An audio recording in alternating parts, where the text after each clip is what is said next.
was a software development engineer on the catalog search team at an online retailer. My normal responsibility was indexing product data and operating the search API.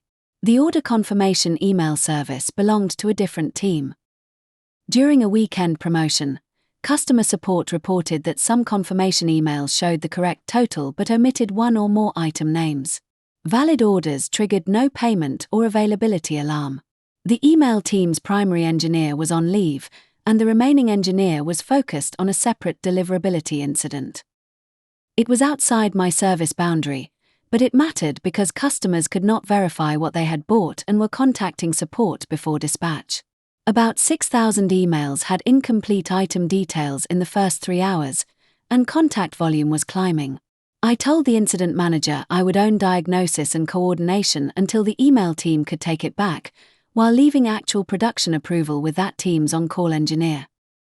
My immediate objective was to stop new incomplete confirmations within 2 hours, identify affected customers accurately, and establish a recovery plan that did not resend misleading or duplicate emails.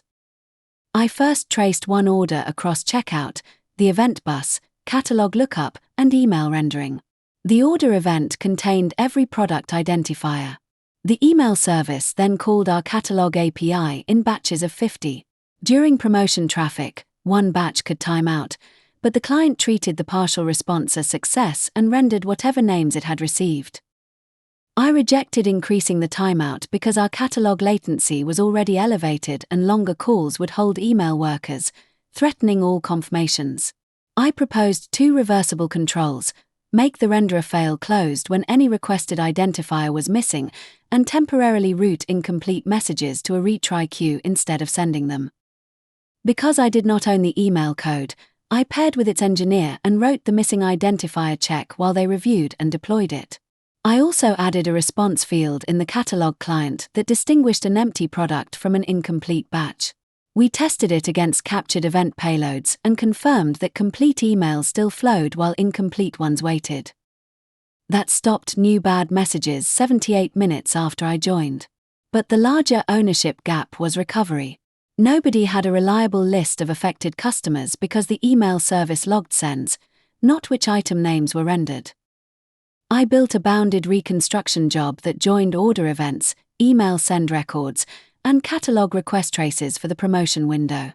I deliberately did not infer impact from every timeout. I replayed the exact batches and compared the returned identifier count with the order.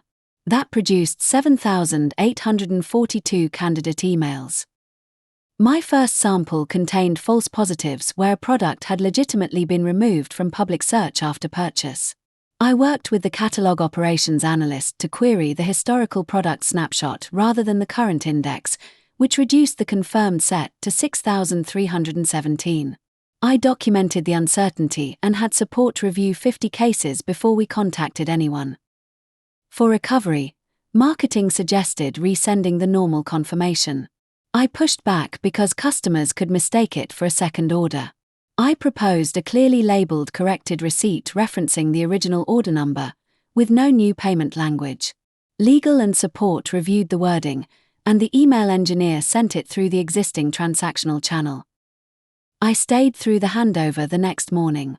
I wrote the timeline, linked the code changes, explained the reconstruction logic, and created follow-up owners rather than assigning everything to myself. The email team owned making partial responses impossible in its client library. My team owned a bulk catalog endpoint with explicit completeness semantics.